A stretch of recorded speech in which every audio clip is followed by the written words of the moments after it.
Fred hunched over his desk, fingers dancing across the keyboard as lines of code spilled onto the screen. Around him, the office buzzed with the typical Friday afternoon chaos.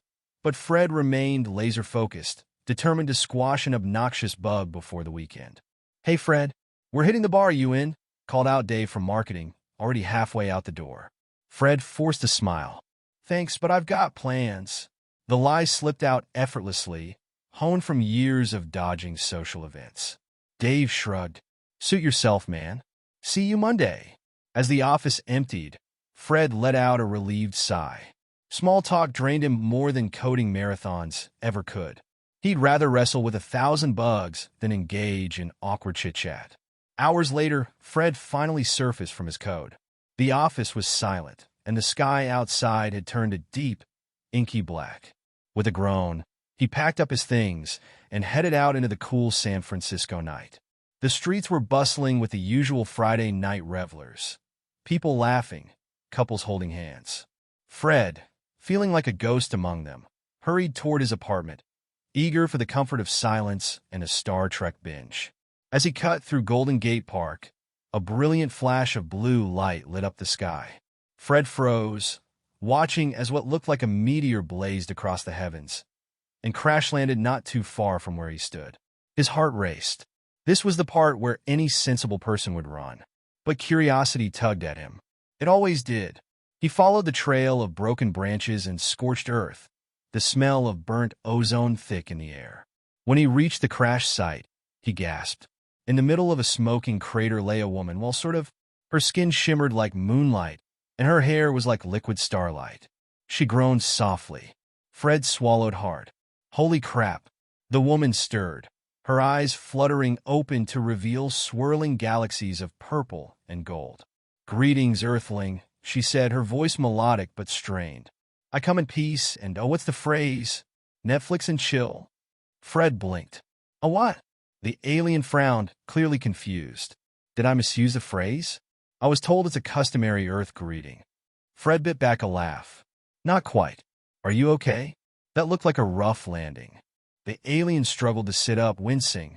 "I am Princess Megan of the Zogdarians," she said, her voice dignified despite her obvious pain.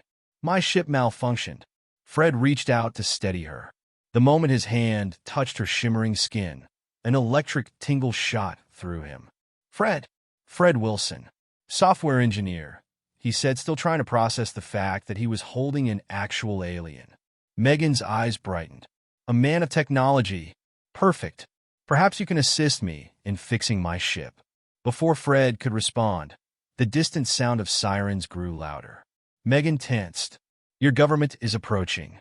We must leave at once." "Wait, what? How do you know?" But Megan placed a hand on his chest, her eyes locking with his. "Fred Wilson, I need your help. Will you trust me?" Fred's brain screamed this was insane. He should call the Army, or NASA, or at least his mom. But then he looked into Megan's cosmic eyes, and something stirred inside him. Here was the adventure he had always dreamed of, something beyond the everyday grind of debugging code. And let's be honest, being whisked away by a gorgeous alien princess wasn't exactly a bad deal. "Okay," he said, his voice surprisingly steady. "What now?" Megan's relief was visible. "Hold tight." She wrapped her arms around him, and the world blurred. Fred felt like his atoms were being stretched across the universe. Then, with a sudden lurch, they landed inside what could only be described as a spaceship. The walls were sleek and curved, glowing with pulsating lights, and holographic displays filled the air with symbols Fred couldn't comprehend. "Welcome aboard," Megan said, with a hint of pride. "This is the Star Whisperer. Cloaked, of course, to avoid your government's primitive scanners." Fred's mind was reeling. He couldn't tell if he was excited or terrified. "Okay, hold on," he said, raising his hands. "Can we back up? Who are you? Why are you here? And what's this about the government?" Megan sighed, her regal facade momentarily dropping. "I am Crown Princess Megan of the Zogdarians. My people are dying. Fred, a curse placed upon our ancestors, is disintegrating us from the inside." She waved her hand, and a hologram appeared, showing a humanoid figure slowly crumbling to ash. When members of the royal bloodline reach a certain age, our bodies break down. There is no cure, no technology that can stop it. We searched the galaxy for a solution and found hope. Here, on Earth. Fred's brow furrowed. Hope? On Earth? What could we possibly have that you don't? Megan smiled faintly. You specifically. Your DNA. It has a unique quality that could counteract the curse. But it requires, close contact. Fred's eyes widened. Close contact as in mating? Megan nodded, her cheeks turning a shade that was definitely not human. Yes. To save my people, I must mate with a human who has the correct genetic markers. And, Fred Wilson, you happen to possess them. Fred stared, his mouth moving but no sound coming out. So, to save your species, we need to, mate, Megan confirmed, clearly wishing she were anywhere else right now. Fred let out a laugh. This is a lot to process. I know, Megan said, her voice gentle. But I need you to understand, the fate of my people depends on this. Fred stood there, mind whirling. This was absolutely insane, but it was also the adventure of a lifetime. Besides, how many people get to save an entire alien race with their DNA? Just as Fred was about to respond, alarms blared. Megan's fingers flew over the controls. Earth's vessels are approaching. We need to leave now. Fred looked out the viewport, watching Earth grow smaller and smaller. He took a deep breath, realizing his life would never be the same. This is going to be one heck of a ride, he muttered. Megan glanced at him, a small smile on her lips. You have no idea. And with that, the Star Whisperer leapt into the stars, taking Fred Wilson, the reluctant hero, on an adventure beyond his wildest dreams. Glen typed furiously on his keyboard, the click-clack of keys echoing in his small, cluttered apartment. His focus was laser-sharp. Debugging a code for his freelance project required full attention, and despite his stomach rumbling from lack of food and the pile of laundry slowly threatening to consume his living room, nothing could break his concentration, except for the alien queen sitting on his couch. Klariss, her shimmering blue skin glowing softly in the dim light, sat cross-legged, eating one of his leftover Pop-Tarts. She'd managed to make herself comfortable while Glen worked, as if crash-landing into Earth and barging into his life was as mundane as running errands. She munched away, her glowing silver eyes locked on the TV, fascinated by a rerun of Shark Tank. So, humans invest in small, earthling enterprises? Fascinating, Klariss muttered, her voice as melodic as a wind chime. This shark person seems highly aggressive. Glen paused, massaging his temples. It had been just 2 days since Klariss, crown princess of the Zentara, appeared, quite literally, out of the sky, and his life had been thrown into a blender of galactic proportions. He sighed. That's just the name of the show. Those people aren't actual sharks. Oh, she said, then added matter-of-factly. Your entertainment is filled with so many odd titles. Like this catfish show you explained. The person isn't an aquatic creature either. She looked over at him, confusion crinkling her otherwise perfect brow. Glen stared at the ceiling, contemplating his life choices. He used to stress about whether his startup idea would impress his investors. Now his main worry was helping Klariss repair her spaceship, avoid the secret government agents hunting her, and oh yeah, possibly mate with her to save her entire species. No big deal. It all sounded like a fever dream, except he was living it. Klariss was as real as his overdue rent. So, when exactly is this mating thing supposed to happen? Glen blurted out, instantly regretting it as his face flushed red. He'd been trying to avoid thinking about it, but the awkward tension in the room had become unbearable. Klariss looked at him curiously, pausing mid-bite. Ah yes, our interspecies bonding. She said the word like it was a standard contractual obligation. Our scientists estimated that once we've established trust and ensured that your government isn't on our tail, we can proceed with the genetic exchange. Right? Genetic exchange. Glen's palms were sweating. Like, what, do you just need a blood sample, or? Her luminous eyes sparkled with amusement. No, Glen. It's more intimate than that. Glen's face turned beet red. He shifted uncomfortably in his chair and tried to refocus on his coding. Unfortunately, nothing could drown out the Netflix and chill with a Space Queen scenario looming over him. Suddenly, a loud beeping sound filled the room. Klariss jumped to her feet, graceful and alarmed. Her spaceship's communication panel, which she had stashed behind his recliner, lit up with flashing lights. "Zentarian vessels," she exclaimed, rushing to the screen. "They've picked up my distress signal." "Wait, that's a good thing, right? Like, you're going home?" Glen asked hopefully. Klariss frowned, her delicate fingers dancing over the holographic interface. "It's not a rescue party. Her face darkened. "It's my cousin Kradok. He's ambitious and dangerous." Glen stood up, wiping his hands on his jeans. "Ambitious how? Like, wants to start a band ambitious, or?" "Ambitious as in, he wants to usurp the throne by any means necessary," she replied gravely. "He knows the only way to prevent our extinction is through my mating with a human. He would do anything to stop that and seize power for himself." Glen blinked. "Oh, great. So now we're dealing with an evil alien cousin who probably has laser guns and a personal vendetta. Just fantastic."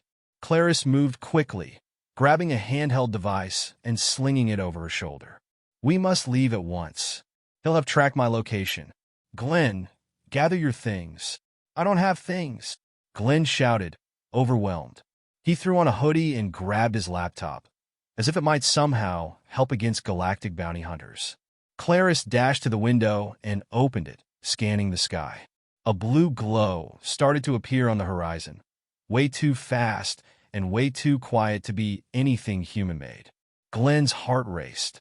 Klariss? Is that your cousin?" She glanced at the glow, eyes narrowing. "That's Kradok's ship. We need to go now." She reached out, grabbing Glen's arm, and with a single movement, she activated a small device on her wrist. Reality shimmered, and before Glen could protest, they were teleported outside, directly in the middle of a field behind his apartment complex. He landed on his feet like a newborn giraffe, struggling to stay upright. "Klariss, do you really think teleporting us out here is going to—" A flash of light shot across the sky, and Kradok's ship descended rapidly, casting an ominous shadow over the landscape. It was sleek and menacing, brimming with advanced weaponry. Glen gulped. "Okay, yup, we're in trouble." Klariss stood tall, her shimmering form glowing brighter.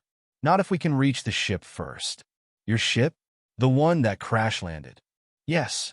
I've been repairing it," she said, grabbing his hand and pulling him forward. "We must hurry." As they sprinted across the field, Glen's mind raced even faster than his feet.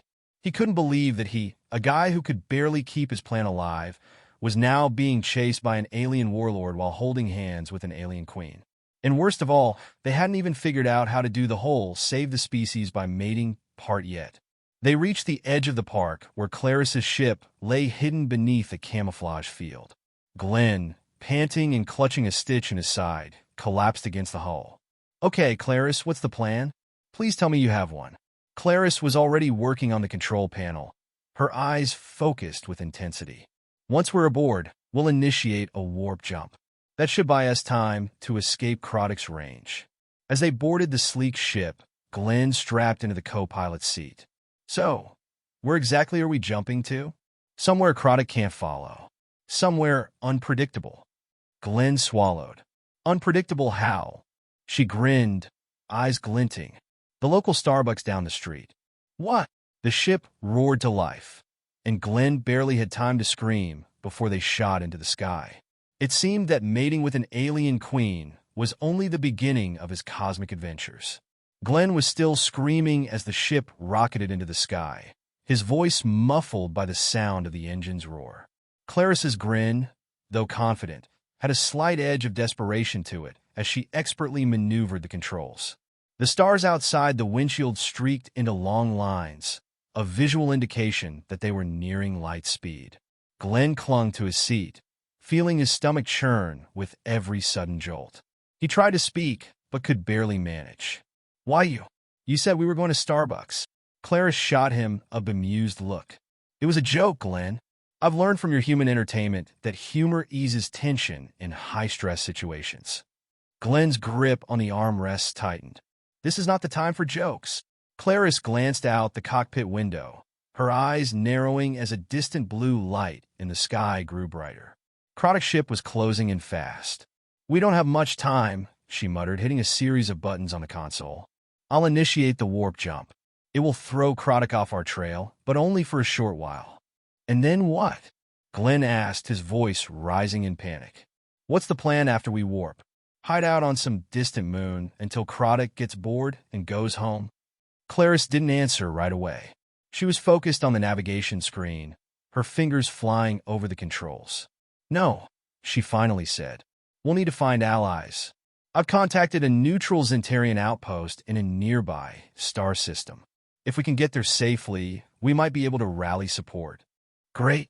More aliens, Glen muttered, feeling the beginnings of a headache form behind his eyes.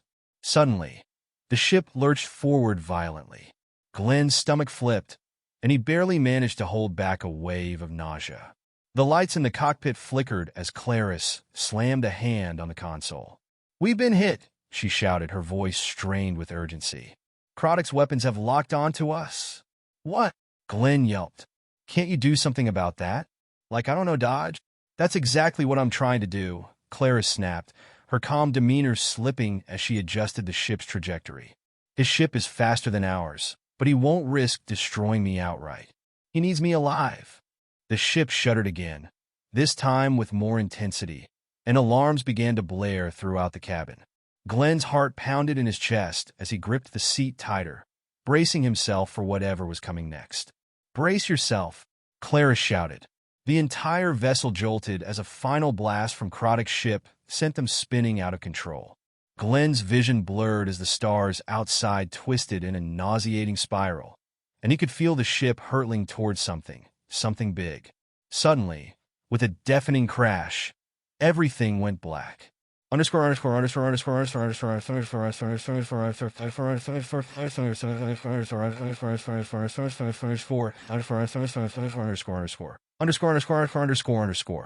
When Glen came to, his head was pounding, and he was lying in a crumpled heap on the cold, hard floor of the ship's cabin. Groaning, he pushed himself up on shaky arms and blinked, trying to make sense of his surroundings. The ship was still, the only sound a low hum of damaged systems sputtering to life. The cockpit was bathed in a dim emergency light, casting long shadows across the consoles. Klariss was slumped over the controls, unconscious. Glen scrambled to his feet, his heart racing as he stumbled toward her. Klariss? Klariss, wake up! He gently shook her shoulder, and after a tense moment, her eyes fluttered open. She groaned, sitting up slowly, her glowing skin flickering as she regained her composure. What happened? She asked, her voice weak. Glen glanced around. We crash-landed. Again. Klariss winced, rubbing her temples. Kradok must have disabled our warp drive just before we could escape. We're lucky the ship's shields held, or we would have been vaporized. Lucky. Right. Glen's voice was flat as he took in their surroundings. So, where are we now? Klariss tapped a few buttons on the console, and a holographic map flickered to life in front of them. Her silver eyes widened in shock as she studied the readings. This can't be right. Glen leaned closer. What's wrong? We're not in Zentarian space anymore, Klariss said, her voice barely a whisper. We're on the edge of human territory, a place called the... Before she could finish, a loud metallic clang echoed from the hull of the ship. Glen froze, his pulse quickening as the sound reverberated through the cabin. What was that? Clariss's eyes narrowed, her fingers dancing over the controls again. We've been boarded. Glen's blood ran cold. Boarded? By who? Klariss glanced at him grimly. We're about to find out. The ship's door creaked open, and Glen's heart skipped a beat as a shadowy figure stepped inside. At first glance, it appeared human, tall, broad-shouldered, wearing some sort of high-tech combat armor. But as the figure moved into the dim light of the cockpit, Glen realized with a jolt that this was no human. Its skin was a deep, metallic gray, its eyes glowing a piercing shade of green. The alien moved with a fluid grace, its expression unreadable as it surveyed the damage. Klariss stood up, her posture tense but controlled. "Identify yourself," she demanded, her voice firm despite the exhaustion in her tone. The alien regarded her coolly before speaking in a deep, resonant voice. "I am Commander Rylan of the Tundaar. You have entered restricted space." Glen's mind was spinning. Tundaar? Restricted space? None of this was making any sense. He was just a guy from Earth who'd accidentally been thrust into an intergalactic war, and now they were being boarded by some alien commander? Klariss, however, seemed unfazed. She straightened her back, her regal demeanor returning as she addressed the commander. "We are fleeing an enemy of the Zentarian Empire. Our ship was damaged, and we require assistance." Ryland's glowing eyes flicked to Glen, then back to Klariss. "Assistance? You crash land on Tundaar territory, and you ask for help?" Klariss lifted her chin defiantly. "I am Crown Princess Klariss of Zentara. The Zentarian Empire and the Tundaar have maintained a peaceful relationship for centuries. I demand safe passage." The commander's gaze hardened. "That peace is tenuous at best, and you are not in a position to demand anything, Princess." He turned his attention to Glen. "And who is this human?" Glen swallowed, feeling the weight of the alien's piercing gaze. "I'm a Glen. Just Glen. Definitely not a threat to anyone." Ryland's eyes narrowed, and for a moment, Glen thought the alien might simply vaporize him on the spot. But then the commander stepped back, his expression unreadable. "Very well. You will come with us. The council will decide your fate." Klariss opened her mouth to protest, but Ryland cut her off with a sharp wave of his hand. "Silence, Princess. You're in no position to negotiate." Glen looked to Klariss, who was tense, her eyes blazing with defiance. He had no idea what the Tundaar Council was or what kind of trouble they were in, but one thing was clear. Their situation had just gone from bad to worse. And Kradok? He was still out there, hunting them. "Looks like we're meeting more aliens after all." Glen muttered under his breath as the Tundaar soldiers led them off the ship. He had no idea how they were going to get out of this one, but one thing was certain. His life would never be normal again.